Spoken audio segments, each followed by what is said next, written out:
Bismillah.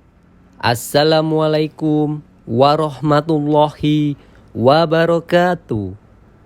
Alhamdulillah, sahabat podcast Manhaj Salaf. Berikut kajian singkat dari Ustadz Khalid Basalamah. Subhanallah, perbuatan syirik ini teman-teman sekalian, ujung-ujungnya mayoritasnya itu karena duit, masalah duit duniawi saja. Kita lihat kuburan-kuburan yang disembah, yang didatang-datangin, urusannya duit.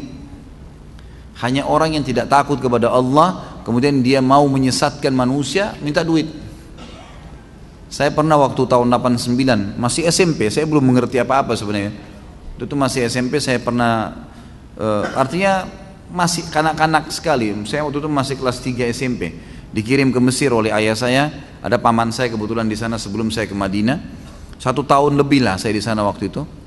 Kemudian saya diajak oleh kakak-kakak kelas yang sudah kuliah gitu untuk keliling Kairo lihat-lihat. Sempat kami datangi salah satu yang didatangi selain piramida, datangin juga masjidnya Imam Syafi'i. Gitu. Ini masjidnya Imam Syafi'i. Kami datang jauh naik bus. Saya juga sudah nggak ingat di mana lokasinya. Yang jelas pada saat itu tiba di masjid tersebut, ternyata masjid itu memang masjid tua dan besar dan ada di kuburan Imam Syafi'i di sebelah masjid. Tapi sekarang sudah digabung. Dibuat bangunan dari gabung gitu. Saya masih ingat benar waktu saya pas diajak ziarah kuburannya. Ini kakak kelas sempat bisikin saya, di sini kita berikan salam aja, gitu kan. Jangan ikutin nih orang-orang penjaga kuburan, biasanya minta-minta duit. Nanti minta, ayo saya bantu doain, mau minta doa apa? Gitu. Jadi mau minta doa apa supaya jodohnya mudah lah, supaya rezekinya apalah. Oke, dan semua ada tarifnya tuh. Jadi kalau minta ini ada tarifnya ini, minta ini ada tarifnya itu, luar biasa. Di kuburan, minta kepada Imam Syafi'i. Itu terjadi, saya saksikan dengan mata kepala saya sendiri. Subhanallah, itu dibisikin saya dalam bahasa Mesir, dalam dialek Mesir waktu itu. Kamu saya doakan minta sesuatu sama Imam? Saya bilang enggak, terima kasih. Saya sudah tahu kakak kelas tadi saya ini sudah bilang gitu kan. Maksud saya ini senior kami yang lebih dulu datang. Jadi kami cuma datang, tapi itu fenomena yang saya lihat. Setelah saya pergi ke Madinah, ada satu dosen saya di tingkat 3 kuliah Fakultas Dakwah waktu itu, Dr. Fahad, semoga Allah jaga beliau. Beliau ini Masya Allah mengajarkan materi yang sangat menarik, akidah, dan suka berikan contoh-contoh yang hidup gitu, yang tepat. Dia cerita, dia bilang salah satu fenomena yang menunjukkan memang syirik ini tersebar selain permainan syaitan juga karena manusianya tamak terhadap urusan dunia. Terjadi di satu kota namanya Tanta. Tanta ini kurang lebih, saya kalau tidak salah ya, sekitar 200 km dari kota Kairo di Mesir. Di sana itu ada satu orang namanya Badawi. Badawi ini sebenarnya tokoh masyarakat, tapi bukan orang yang punya, bukan juga syekh, bukan juga seorang alim ulama yang besar gitu. Tokoh masyarakat. Waktu dia meninggal, gitu kan, ada satu masyarakat di situ yang mewakafkan tanah untuk kuburannya dia. Diwakafin lah di tengah-tengah perkebunan. Biasa saja orang dikubur, seperti jenazah umumnya, orang masih tidak buat apa-apa. Berjalan waktu ternyata pemilik anak turunan pemilik kebun itu sudah mewarisi kebun itu. Maka mereka menjuallah kebun-kebun itu. Sampai akhirnya kuburan ini yang tadinya ada di dalam kebun sudah ada di pinggir jalan. Di pinggir jalan. Dosen saya cerita, dan ini kisahnya masyhur di Mesir. Dia bilang ada 2 orang datang dari kota Kairo naik mobil, kebetulan lewat di kota itu, ban mobilnya pecah pas di dekat kuburan itu. Yang satu lagi perbaikin ban, yang satu ini licik. Dia lihat ke seberang jalan ada kuburan, kuburannya si Badawi itu. Kuburan biasa, orang-orang rupanya pada saat dia lihat 10 menit itu orang ulah lalang, setiap orang lewat berikan salam. Kuburan, sunnah Nabi berikan salam kan. Dia berikan salam kuburan itu. Dia lihat kok banyak orang yang mampir nih, gitu kan. Dia iseng, di situ ada kaleng bekas berkarat, diambil sama dia nyebrang ditaruh dekat kuburan. Terus dia nyebrang ke sebelah, dilihat sama dia dari jauh. 10 menit lagi kemudian gitu. Ternyata dari 10-20 orang yang lewat ada yang taruh duit. Ada yang masukin duit. Dia bilang sama temannya, ini proyek besar nih. Temannya bilang apa? Sebentar, kita ke toko bangunan, beli keramik, beli pagar, wah dilekskan tuh kuburan, bongkar, buat kuburan yang bagus. pasang macam-macam, pakai kelambu, tulis kuburannya Syekh Badawi. Nggak ada orang yang panggil Syekh orang ini sebenarnya, gitu kan? Syekh Badawi gitu. Taruh celengan.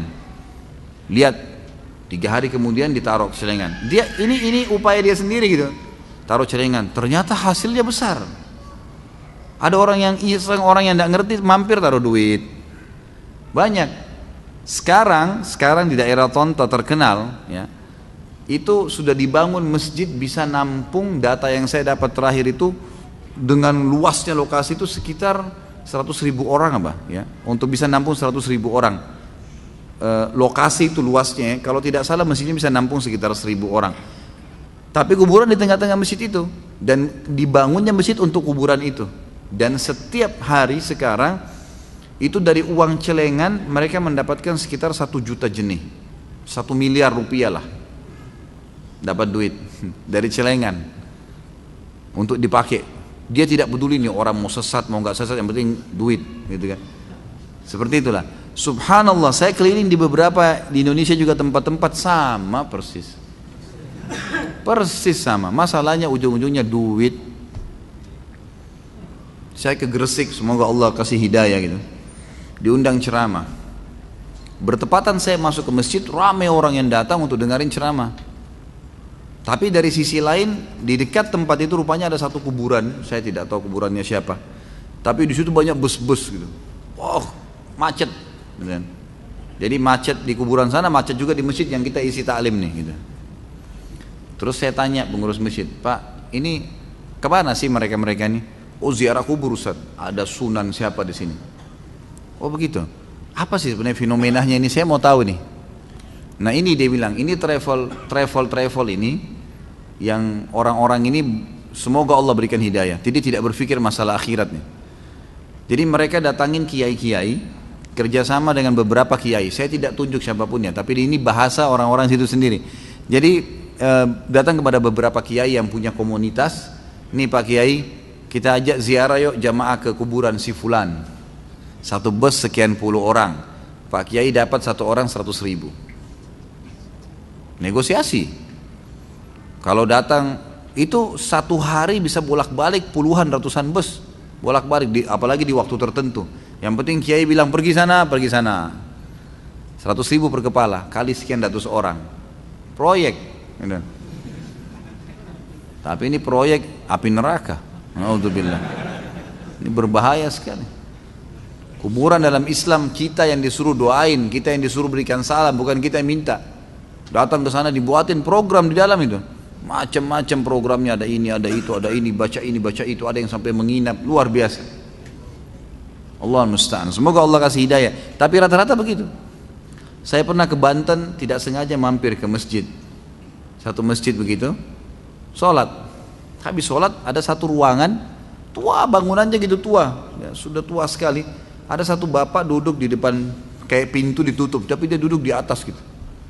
Saya lihat penasaran, kok orang ini orang duduk di atas pintu itu, jadi hampir dekat dengan atapnya pintu itu. Dia duduk di situ. Saya perhatikan habis sholat, saya lagi duduk, lagi nunggu teman saya selesai sholat. Saya lihat rupanya sekitar 15 menit lah setelah itu ya. Jadi pintu itu dibuka, ada orang keluar dari dalam 3-4 orang, ada lagi yang masuk 4-5 orang, antri gitu. Saya tanya, teman saya ini kebetulan sudah sering bolak-balik, tapi memang dia belum paham din ya. Kebetulan saya tuh ada hajat. Saya tanya, ini apa sebenarnya? Ada apa di dalamnya? Dia bilang ini kuburan Ustaz. Ini kuburan. Loh, terus orang-orang masuk antri minta-minta di situ. Loh, ini yang duduk di depan kuburan apa? Ini yang tukang nampung duitnya masuk bayar, gitu kan? Bayar, sampaikan hajat bayar. Subhanallah, minta sama Allah nggak bayar, pergi kuburan bayar, gimana? Hah? Langsung sama pemilik pencipta langit dan bumi, ya Allah berikan, langsung dikasih, nggak pakai bayar, nggak pakai operator, nggak susah-susah gitu. Ini nggak pergi ke situ. Saya pernah lihat juga fenomena yang lain. Semoga Allah kasih hidayah. Ini banyak fenomena di Indonesia nih. Saya di kota Makassar pernah nyebrang ke satu pulau, namanya Pulau Kayangan. Dipakai rekreasi biasanya. Saya pergi sana, nyebrang sekitar setengah jam mungkin naik speed, kemudian naik kapal, kemudian ke sana. Saya putar-putar lah sama teman saya, ada satu orang Mekah, Ali Ar-Rimi, dosen di UIN waktu itu, saya jalan sama-sama. Mutar-mutar jalan-jalan sambil ngelihat. Waktu itu kebetulan sunyi hari kerja, alhamdulillah nggak ada kemaksiatan, nggak ada acara apa-apa gitu. Tapi tidak sengaja saya kelilingin semua pulau itu, jalan kaki sama dia sambil ngobrol-ngobrol. Pas lewat di satu ada kuburan, subhanallah.